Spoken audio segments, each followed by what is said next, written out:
The first shells landed wide, their orange plumes briefly illuminating the darkness before vanishing into snow and steam. The roar of distant gunfire rolled across the sea like thunder. For a moment, no one on the British side could tell what direction it came from. The Arctic turned, sounding into a maze of echoes. Then, through the swirling white haze, a dark silhouette emerged. A massive warship moving fast, cutting the waves like a blade. Commander Robert Sherbrooke, aboard HMS Onslow, recognized the threat immediately. That wasn't a destroyer. The muzzle flashes were too large, too regular. He gritted his teeth. "That's a cruiser," he muttered. "And she's hunting us."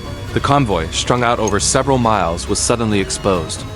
The merchant ships plowed forward helplessly, engines thundering, their hulls lit intermittently by distant explosions. Each flash of light revealed the ghostly shapes of ships shrouded in frost. The lifeline to Russia, now under fire. Sherbrooke didn't hesitate. "Smoke!" he shouted. Sirens wailed across the formation.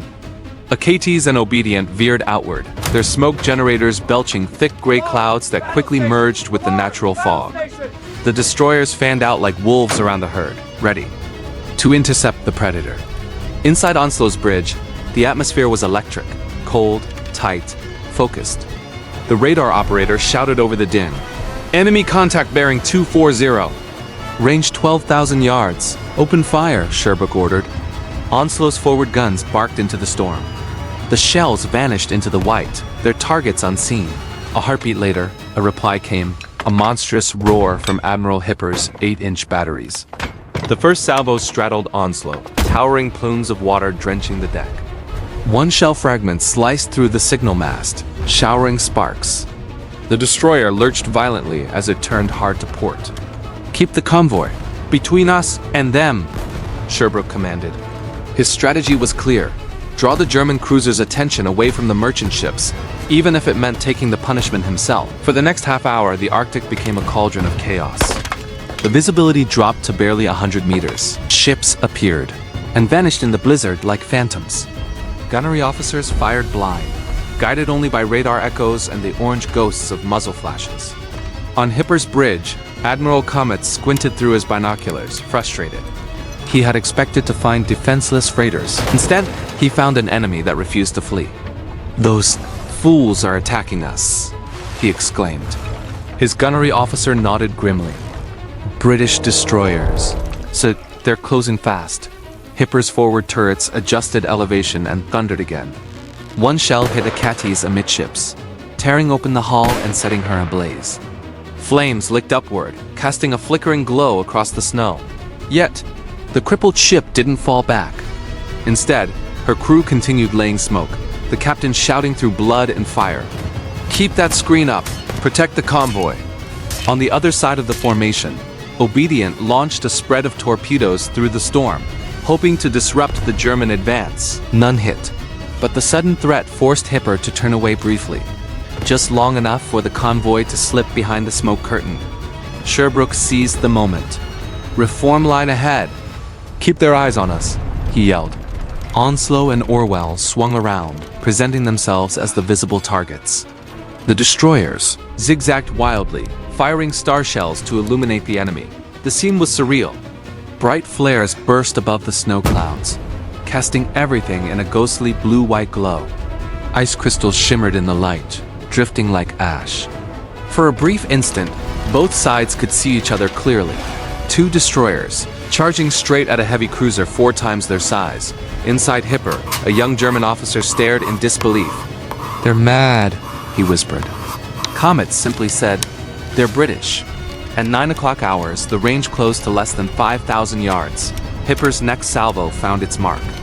2 shells slammed into Onslow, one exploding near the bridge. The shockwave hurled men to the deck. Shards of glass and steel sliced through the command post. Sherbrooke was hit, shrapnel tearing across his face and arm. Blinded in one eye, he refused to leave his station. "Report damage," he shouted through blood and smoke. "Steering damaged. Radio's intermittent." "Guns still operational," came the reply. He wiped his face with a gloved hand, smearing blood across his collar.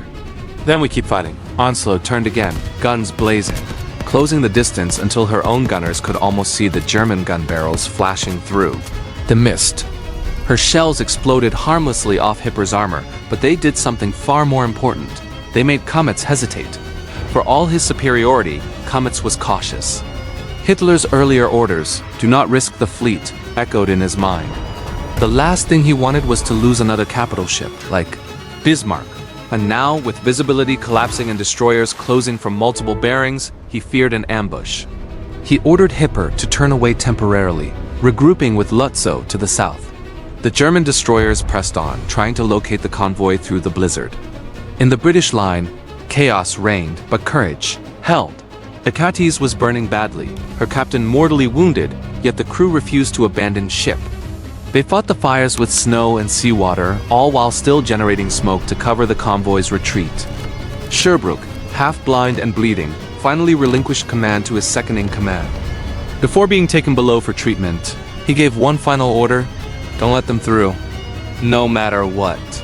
The words spread through the escort group like fire. Each captain repeated them over the radio, voices calm and resolute despite the storm.